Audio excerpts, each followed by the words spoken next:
عسلامة الناس الكل، ان شاء الله نهاركم زين ونهاركم طيب. اليوم جيتكم فيديو جديد باش نحضر معاكم افخاذ الدجاج ولا المصلي متاع الدجاج بطريقه راهي سهله برشا وبنينه برشا.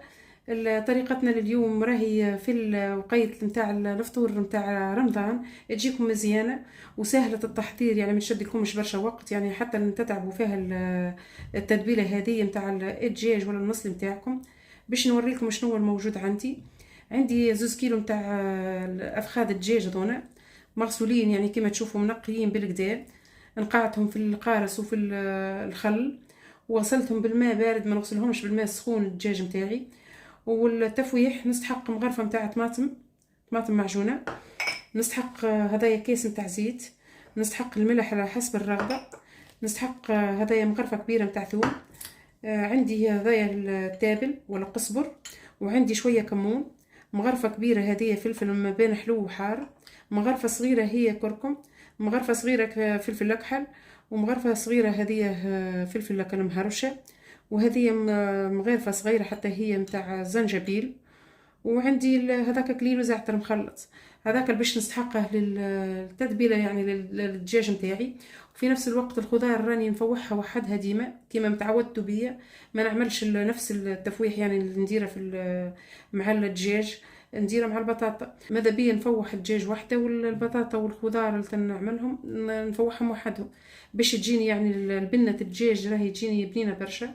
وفي نفس الوقت حتى البطاطا هذيك تجي ولا الخضار هذيك تجينا طعمتها يعني تجي مفوحه بالكدا وتدخل فيها كتفويح. باش نبدا ان شاء الله يعني نفوح الدجاج متاعي. باش نبدا نضيف الحاجات الموجوده عندي، نضيف الكركم، نضيف هذا الفلفل كما قلت لكم، الزنجبيل، الكليل وزعتر هذايا، فلفل اكحل، هذه فلفل مهرشه، ونضيف الملح الموجود عندي، وكما قلت لكم يبقى ديما على حسب الذوق وعلى حسب الرغبه. هذايا الثوم كما قلت لكم مغرفه يعني كبيره متاع ثوم نفوحوا بها، مغرفه الطماطم هذيك تعطينا اللون المزيان والبنه في التتبيله متاعنا. هذه الكمون مغرفه صغيره يزيده بنه على بنه الدجاج، وهذا القزبر حتى هو مغرفه صغيره. هذيك الحاجات اللي نفوحوا بها الكل يعني ضفتها. وباش نضيف كميه الزيت، بسم الله الرحمن الرحيم.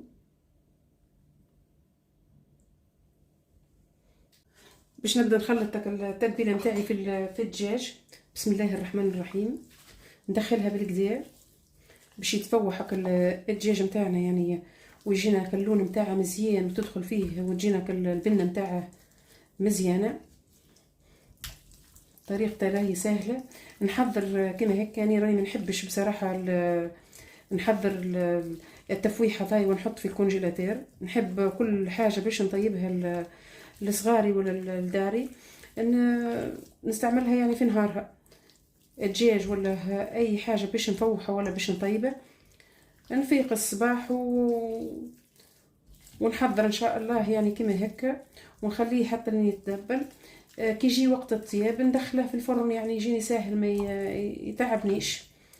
كما هذايا يعني باش نفوحه ونغطيه يعني بحذاكم، ومن بعدين نحطه في الطبق اللي باش نطيب فيه، يعني باش نزيد هكا الخضار كما قلت لكم، شويه خضار فلفل وبطاطا، حاجات يعني مش حاجات كبيره، ما حاجات يعني تجينا طبق يعني بتاع الفطور متاعنا، مع شويه شوربه ولا كعبه بريك سيبو يعني الحمد لله. هذاك تكوين الدجاج نتاعنا يعني جاهز باش نحطه يعني يرتاح، نغطيه ونخليه يرتاح يعني في عقله في الثلاجه. وقت اللي يجي ان شاء الله الطيب نتاعه ان يجيني ساهل ما يجينيش صعيب. عندي هذه الحكه بالله ديما نستعملها، نحط فيها في الثلاجه الحاجه اللي نفوحها ولا ما نستعملهاش توكيا ترتاح. خلوه يرتاح ونرجع ان شاء الله نكملوا بقيه المراحل يعني من بعديك وقت اللي نجي نطيب. توكيا تعديت للطبق نتاعي، دهنته بشويه زيت كما تشوفوا، شويه بركه جست القاع متاعها، يعني دورت عليه بشويه زيت باش نبدا نحط الخضار متاعي اللي باش نضيفها في الدجاج ولا المصلي. هذه البصل الساعه، بسم الله.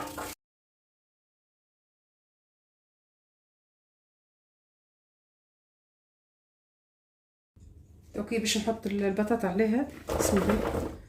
كمية البطاطا على حسب افراد العائلة، يعني البطاطا. باش نزيد نضيف عندي شوية طماطم، كعبتين طماطم يعني باش نضيف فيه. وهذايا فلفل حلو ماهوش حار، ومخلط ما بين طماطم وفلفل وثوم، باش يزيد بنة على بنة للخضار متاعنا ولا المصلي متاع الدجاج. خلط كل شيء مع بعضه.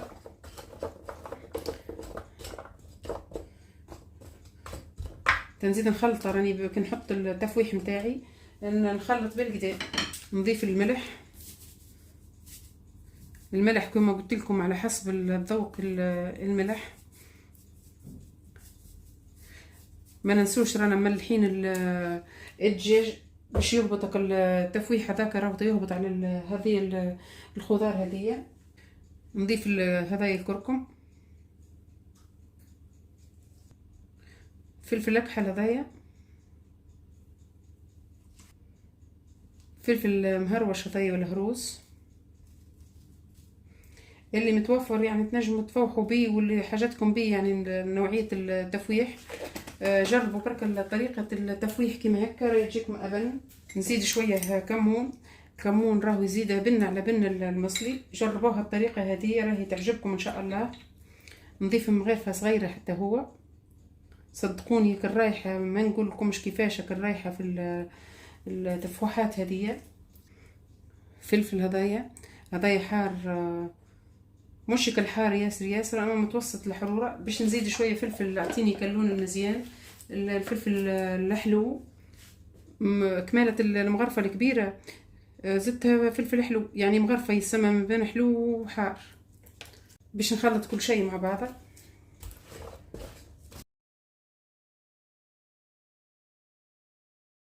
نضيف شوية زيت زيتونة، بسم الله الرحمن الرحيم.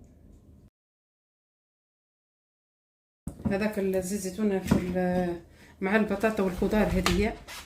باش نجيب الدجاج، باش نحطو الدجاج نتاعنا، نحطو بالوحيدة بسم الله.